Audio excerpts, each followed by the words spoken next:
हिंदी में अलंकारों का बहुत महत्व होता है। तो इसी क्रम में देखेंगे, केशवदास जी एक कवि हुए थे और उन्होंने अपने काव्य में एक पंक्ति लिखी थी।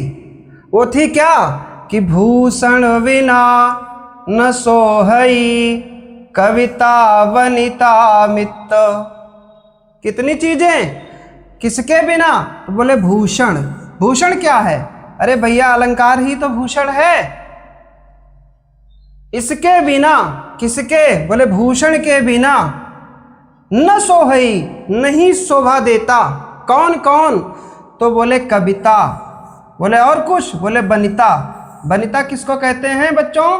स्त्री को क्या कहते हैं? बनिता। और मित्र यानी मित्र, ठीक है ना। इस कवि का कहना है कि भैया भूषण जो है उसके बिना कविता, स्त्री और मित्र ये तीनों शोभा नहीं देते। ठीक, इतनी बात समझ में आई होगी कि भूषण के बिना यानी अलंकार के बिना कविता, वनिता, स्त्री जो है और मित्र ये शोभा नहीं देते। लिखा भी है, आभूषण यानी गहने या अलंकार, कुछ भी समझो, आभूषण समझो, गहने समझो, अलंकार समझो, के बिना कविता, स्त्री, मित्र या जो प्रेम है शोभा नहीं देता। यानी कविता जो है, काव्य या रस, जो काव्य या रचना है उसमें यदि अलंकार नहीं होंगे तो उसकी शोभा फीकी पड़ जाएगी। लिखा है काव्य या रचना बिना अलंकारों के यह फीकी लगती है। कौन? कविता। अगर कविता में अलंकार नहीं होंगे तो अच्छी नहीं लगेगी। दूसरी बात कहा वनिता, मैंने बताया वनिता माने स्त्री। स्त्री या नारी बिना गहनों के इनका श्रृंगार अधूरा माना जाता है। तो बच्चों जो हमारे आप घर में बहनें माताएं होती हैं वो जो श्रृंगार करती हैं, आभूषण उसमें होते हैं, उन आभूषणों से उनकी शोभा बढ़ती है। अगर वो ना हो तो उनकी शोभा उतनी नहीं होगी। ठीक उसी प्रकार काव्य में भी अगर अलंकार नहीं है, कविता में अलंकार नहीं है तो कविता शोभा नहीं देगी। समझ में आया कुछ इतना? आगे देखो, कहा बोला मित्र, तो मित्र या प्रेमी जो उचित आचरण, अब उचित आचरण ही उसका क्या है? बोले अलंकार है, वही उसकी सज्जा सजावट है, वही उसका आभूषण है, के बिना अच्छा नहीं लगता। अगर आपका दोस्त अच्छा चरित्रवान नहीं है, अच्छे गुणवान नहीं है, वो व्यक्ति गुण उसके पास नहीं है तो दोस्त किसी काम का नहीं है। तो इसलिए समझो इन्होंने कहा कि कविता, वनिता और मित्र ये सब तभी शोभा देते हैं जब अलंकृत होते हैं, यानी भूषण से परिपूर्ण होते हैं, ठीक होते हैं, तभी ये शोभा देते हैं। और बच्चों अगर लिखने के लिए जब आपको बोला जाए बोर्ड में तो आप उसकी परिभाषा ऐसे भी लिख सकते हैं। कैसे? कहा किसी काव्य के सौंदर्य को बढ़ाने के लिए सजाए हुए शब्दों को अलंकार कहते हैं। यानी किसी काव्य को अगर उसकी शोभा बढ़ानी है तो कहा कि किसी काव्य के सौंदर्य को बढ़ाने के लिए सजाए हुए शब्दों को अलंकार कहते हैं। दूसरी बात कहा अलंकार एक तरह से काव्य का आभूषण है। आभूषण माने गहना है जो काव्य के सौंदर्य को बढ़ाता है।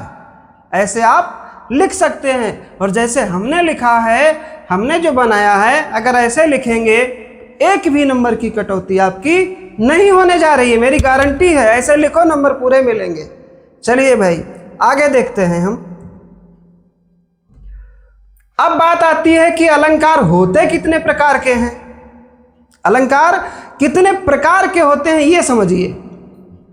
आपने पढ़ा भी होगा लेकिन समझ लीजिए, हिंदी में अलंकार बच्चों होते हैं 3 प्रकार के।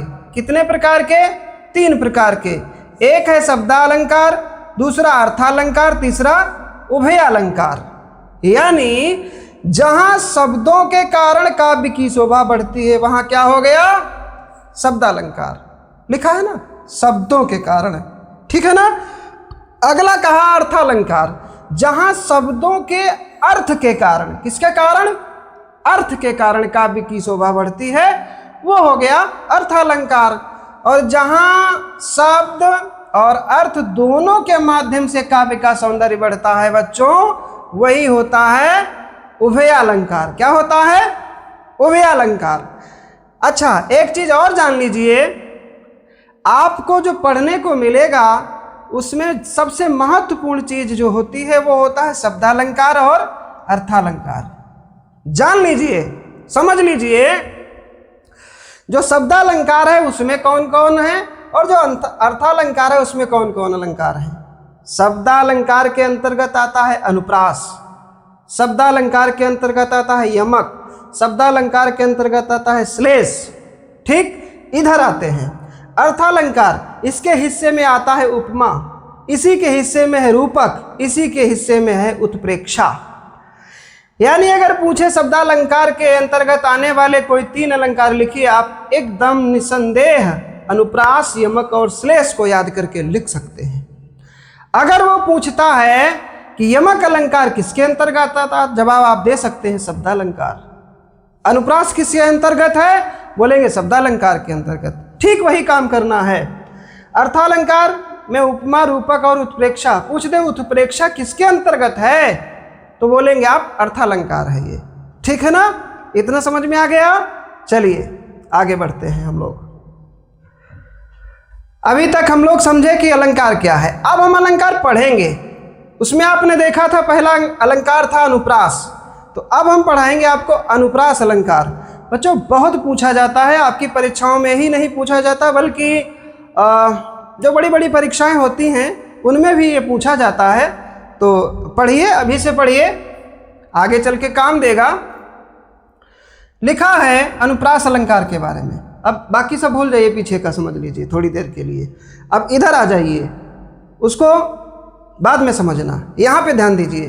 कहा जब किसी भी वर्ण, समझो किसी भी वर्ण, शब्द अथवा वाक्य, 3 चीजें कही हैं, 1 2 3, कौन कौन? वर्ण, शब्द, वाक्य की आवृत्ति एक बार नहीं बार बार हो। क्या हो? बार बार हो। यानी कोई वर्ण एक बार नहीं 2-3 बार आ जाए तब, शब्द एक बार नहीं 2-3 बार आ जाए तब, अथवा वाक्य एक बार नहीं उससे अधिक बार आ जाए तब क्या होगा? बोले वह अनुप्रास अलंकार कहलाता है। अब बोलेंगे आप समझेंगे कैसे, समझाता हूं। लिखा है रघुपति राघव राजा राम, रघुपति में रा, राजा राम में रा, राघव में रा, राजा में रा, राम में रा। 1 2 3 4 बार क्या आया? बोले रा आया। रा क्या है? तो बोले रा तो एक वर्ण है। अक्षर अकेला है ना, क्या कहलाएगा? वर्ण। एक से अधिक अक्षर हो जाएंगे क्या कहलाएगा? शब्द। शब्द अगर अधिक हो जाएंगे क्या कहलाएगा? वाक्य। तो अभी क्या है ये? रा रा हम पकड़ रहे हैं ना, 1 मिला, 2 मिला, 3 मिला, 4 मिला। मैंने लिखा भी रा वर्ण की आवृत्ति 4 बार होने के कारण क्या हो गया ये बच्चों? अनुप्रास अलंकार हो गया। ठीक ना? चलो भाई फिर समझते हैं अगला। वही मनुष्य है कि जो मनुष्य के लिए मरे। एक शब्द आया मनुष्य, दूसरा शब्द आया मनुष्य, यानी मनुष्य शब्द जो है रिपीट हुआ है, इसलिए मनुष्य शब्द की आवृत्ति 2 बार होने के कारण क्या है? बोले अनुप्रास अलंकार है। क्या परिभाषा ने कुछ कहा था? हाँ कहा था, कहा शब्द। मनुष्य के क्या है? शब्द है। कितनी बार आया? बोले 1 से अधिक बार आ गया, 2 बार आ गया, तो क्या हो गया? बोले अलंकार अनुप्रास हो गया। चलो भाई आगे समझो। कहा पूत कपूत तो क्यों धन संचय, और पूत सपूत तो क्यों धन संचय। यानी आपको पढ़ने में भी लग गया होगा, ये जो वाक्य है ये क्या है? वाक्य है, और वाक्य 1 से अधिक बार आया है, यानी पुनरावृत्ति हो गई, दोबारा आ गया, इसलिए एक वाक्य लगातार 2 बार आया है, जिस कारण अनुप्रास अलंकार हुआ है। समझ में आया कुछ? तो इस प्रकार से अभी हमने अलंकार स्टार्ट किए हैं और आगे चल के अब अलंकार पर ही वीडियो बनाएंगे। ठीक है, तब तक आप लोग इसको एक बार रिवीजन कर लीजिए, पढ़ लीजिए। अलंकार बहुत अच्छे तरीके से समझाएंगे आपको हम, बहुत अच्छा इसका रिजल्ट मिलेगा आपको। धन्यवाद।